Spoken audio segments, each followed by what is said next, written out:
అందరికీ రాఖీ పౌర్ణమి శుభాకాంక్షలు అండి. మా పిల్లలిద్దరికీ రాఖీ పండుగ అంటే ఎంత ఇష్టం అంటే అంత ఇష్టము. అసలు మా అబ్బాయి అయితే 3 మంత్స్ నుంచే తనకిచ్చిన పాకెట్ మనీ అంతా దాచుకుంటాడు.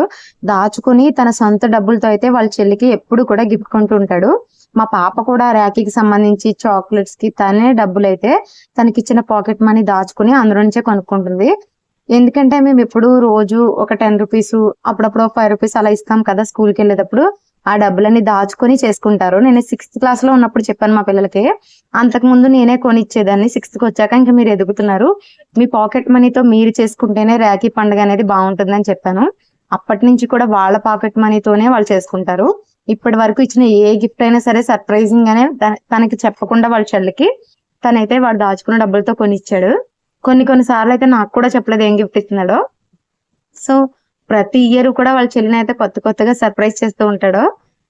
ఏదో ఒకటి తనకున్న దాంట్లో ఒక 300లోనో 200లోనో 500లోనో అలా దాచి ఆ పాకెట్ మనీతో చేస్తాడు. 24 గంటలు కొట్టుకుంటానే ఉంటారు. కానీ రాఖీ కోసం ఎంత ఎదురు చూస్తారంటే 2 డేస్ ముందే హడావిడి మాట. రాఖీ వస్తుంది, అన్నయ్యకి ఇలాంటి రాఖీ కొనాలి, చెల్లికి ఏం గిఫ్ట్ కొనాలి, ఇలాంటి థాట్స్ తోనే ఉంటారు.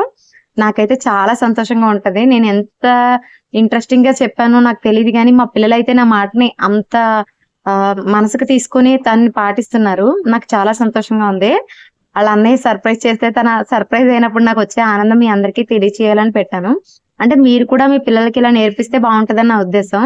మనం ఇచ్చి కొనుక్కోమని చెప్పడం కన్నా వాళ్ళు దాచి అలవాటు చేస్తే రేపొద్దున వాళ్ళు కష్టపడిన సొమ్ముతోనే వాళ్ళ చెల్లెలకు గాని అక్కకు గాని వాళ్ళు పెడతారు. సో ఇది నా ఆలోచన, చిన్న ప్రయత్నం. మీకు ఎలా అనిపించిందో తెలియచేయండి. Thanks for watching. Happy Rakshabandhan.